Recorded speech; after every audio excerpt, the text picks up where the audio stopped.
must die before you die.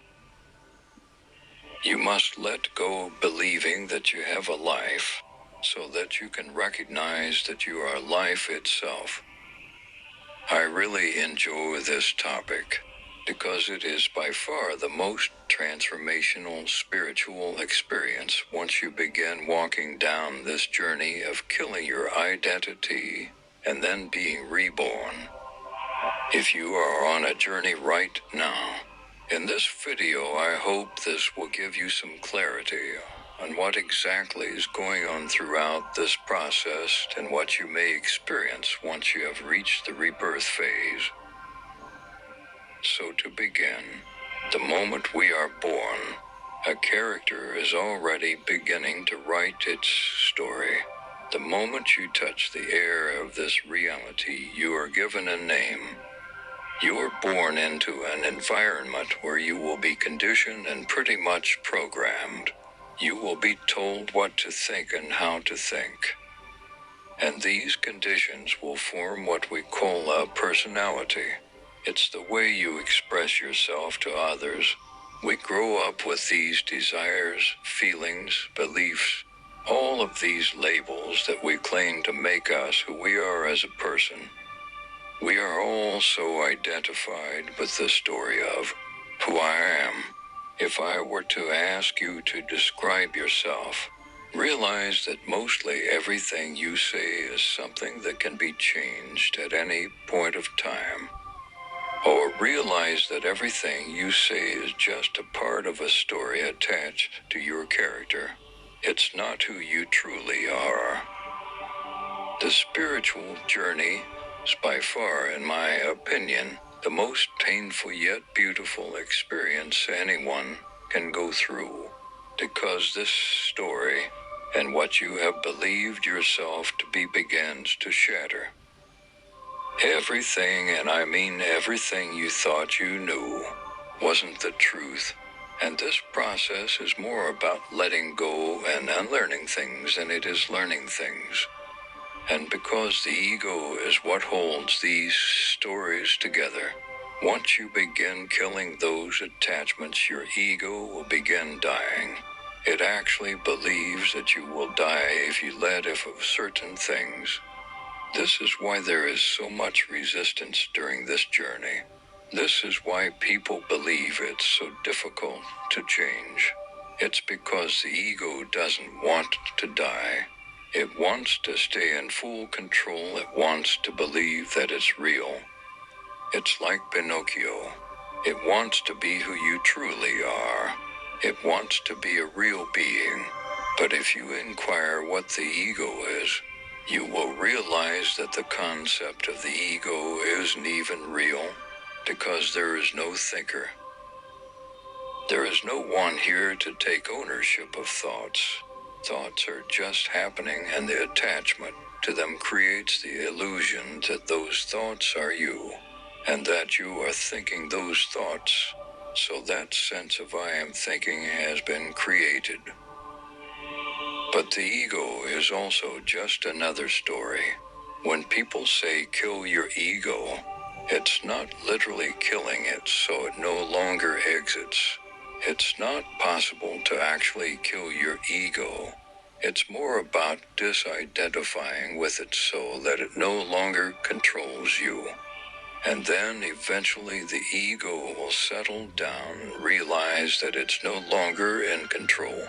And now you can be in harmony with it. Dying before you die is very important.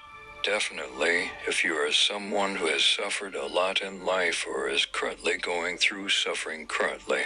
Because during this process you really begin seeing everything for what it truly is. Ask yourself right now, without thoughts, what else is left? Without labeling and judging everything, what's left? Without trying to create what you think this moment should feel or look like, what's left? And you can't really experience what I am pointing to with any language. No words or answers is the truth. Just look around, just be here. What's left is what is. It is what it is. It's just this. And when letting go of things like fear and anxiety and depression, etc., this is what you must come to realize. You must realize that it's all BS. It's all just another story of the mind, and it's not true at all.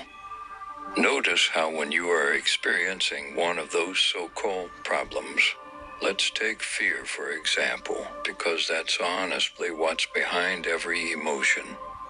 So fear rises, and that feeling in chest appears. Those stories of what may happen begin running through the mind, and now you are stuck in a illusion of the mind, because what you believe to be true isn't even what's happening. How can I love and hold a spider in my hand, but when you get close to one you freak out and jump straight into fight or flight? You begin sweating and having flashbacks. You can't even go watch Spider-Man movies, that's how terrifying they are to you. But the only difference between me and you is what's going on inside. Your thoughts and feelings are responding in a completely different way than mine. But take away the resistance to those thoughts and emotions that rise with fear. When you take a step back and observe what's actually happening, you will see that, oh, there is energy vibrating in my chest, and it's not actually hurting me. It's not even a bad thing, it's just energy. Oh, and thinking is also happening. But it's happening to no one. It's just happening. There is no need to believe in the stories. There is no need to label those uncomfortable sensations bad, because it's just energy. These are the stories you just let go of. These are the things that must die for you to be reborn into truth. Everything you think yourself to be is just another story. You don't have anxiety, you don't have fear, you're not depressed. Take the labels and stories away and see what's left. It's just things happening, and they are happening to no one. You don't need to claim these things to be who you are, because they aren't you. You are the awareness of what's happening. You are not the body, you are not the mind. Those things are made out of you, but they aren't who you are directly.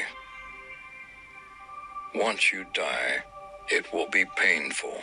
We cannot escape pain, but we can escape suffering. This death will feel like your whole reality has been destroyed, and that's because it has. You may even begin grieving that old story of yourself, and that's okay. You may fall into an isolation period for some time, and that's just the universe preparing you for your rebirth. It's time to see the truth. It's time to live in truth and not in these stories and limitations of the mind. Because what you are is boundless and limitless energy. You are everything and everyone. Collectively, we are all the one and only God. There is no such thing as separation. That's also another illusion. What you are is life. You don't have a life, you are life itself. Without you, there is no experience. Without you, there is no human character. There is no nature. Everything exists within us, it's not the other way around. You are not in this world. The world is in you. Once you become reborn, these things I'm saying will become so clear for you to see.